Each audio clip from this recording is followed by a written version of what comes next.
नहमदुहु व नुसल्ली अला रसूलिहिल करीम अम्मा बाद फ़ौज़ बिल्लाहि मिनश शैतानिर रजीम बिस्मिल्लाहिर रहमानिर रहीम। माज़र समीन किराम, इमरान इस्लामिक स्टूडियो पर एक मरतबा फिर आपको खुशामदीद कहते हैं। आज हम आपके लिए क़ुरबानी के मसाइल की वीडियो लेकर हाज़िर हुए हैं। एक साहिब ने सवाल किया कि हज़रत हमारा एक जानवर है और वो जानवर अंधा है, यानी उसकी एक आँख जो है वो ठीक नहीं है, काना है, तो क्या उसकी कुर्बानी हो सकती है या नहीं।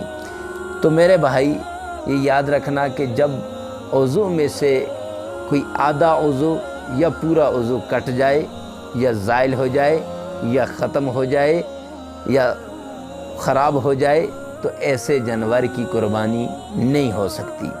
और अगर कान है, कान कटा है, तो अब कान का तिहाई से ज़्यादा अगर कट जाए या दुम कटी गई है तो दुम को भी देखेंगे तिहाई से ज़्यादा कटी है, तो अब ऐसे जानवरों की कुर्बानी दुरुस्त नहीं। हाँ, कान थोड़ा सा कटा हुआ है और दुम थोड़ी सी कटी हुई है, मतलब है बिल्कुल थोड़ी सी, तो ऐसे जानवर जिससे वो जानवर ऐबदार नहीं लगता तो ऐसे वो कुर्बानी उस जानवर की जायज़ होगी। लेकिन जिससे वो जानवर ऐबदार लगता है तो ऐसे जानवर की कुर्बानी जायज़ नहीं है।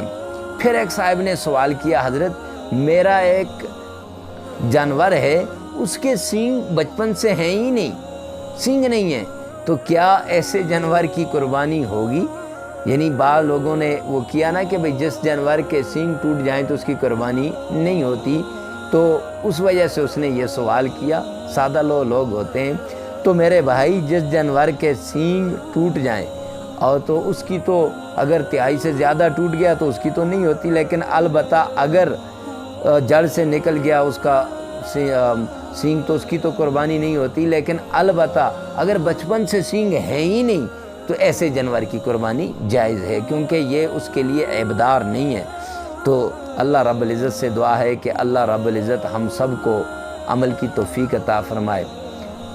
और अगर आप हमारे चैनल इमरान इस्लामिक स्टूडियो पे नए हैं तो हमारे चैनल को सब्सक्राइब करना ना भूलिएगा और हमारी वीडियो को लाइक करें। कमेंट सेक्शन में ज़रूर बताना कि वीडियो कैसी लगी।